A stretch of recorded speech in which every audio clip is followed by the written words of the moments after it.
If you'll tell us just a little bit about yourself, because you're both a business owner, CPA, you've been in the industry for a very long time, and then maybe what is the biggest mistake you see business owners make when it comes to their taxes?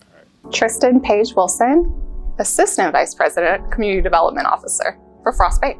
So I lead what we call our Community Reinvestment Act initiatives.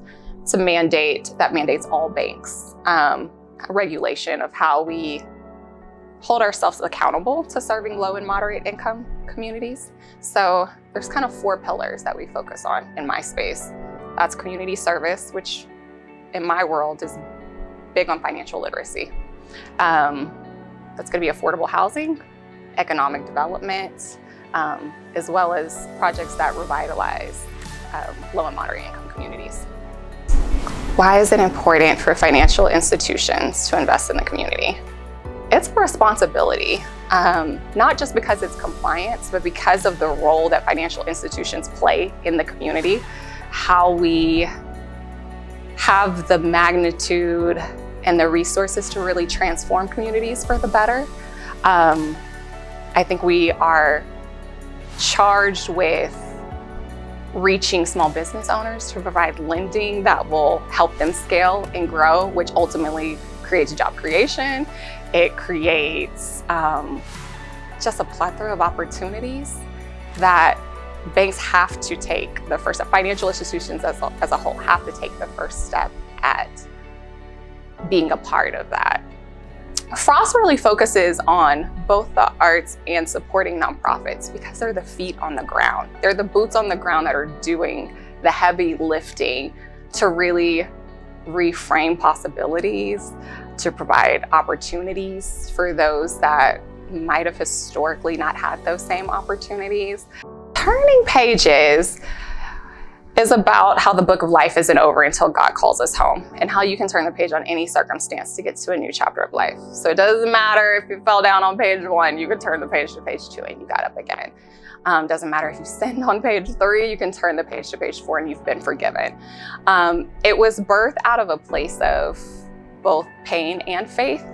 I'm a survivor of domestic violence, and I started telling my story probably around my mid-20s. I was new to faith. I didn't grow up in a family going to church every Sunday, but got to a place in my life where it was like, okay, good. I've tried everything else, why not try God, right? I have a master's in theology and ministry from Fuller Theological Seminary. I went to seminary only 2 years after being saved, so I was very green, but knew that I loved God. And it was kind of a redemptive journey for me. I gave up a scholarship in undergrad because I had a daughter and wasn't quite ready to make that move out of state. And then God gave me an opportunity to move back to California. And when I got there, I decided, what am I gonna do? And I applied to Fuller Theological Seminary for two reasons. At the time I had started preaching and teaching unintentionally. I was really just trying to share my testimony and get out of the way for the pastor. And they were like, no, you go ahead. And I was like, God, what are you doing? Didn't want to be a false teacher by accident. There was nothing else at the time in my life that I wanted to study more than God. I love the arts. I love the arts so much for a lot of reasons. I feel like the arts, especially in diverse communities, artists they have an opportunity to be uninhibited truth tellers in a way that in underserved or minority communities don't always get to be. I feel like sometimes, we're governed by a lot of rules. We're governed by the powers that be. And artists get to defy that.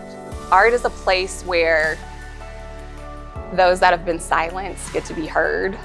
It's a place where those that have been hidden get to be seen. It's a place where we get to reframe and retell a narrative, whatever that narrative is, of whatever community and whatever from the lens of an artist.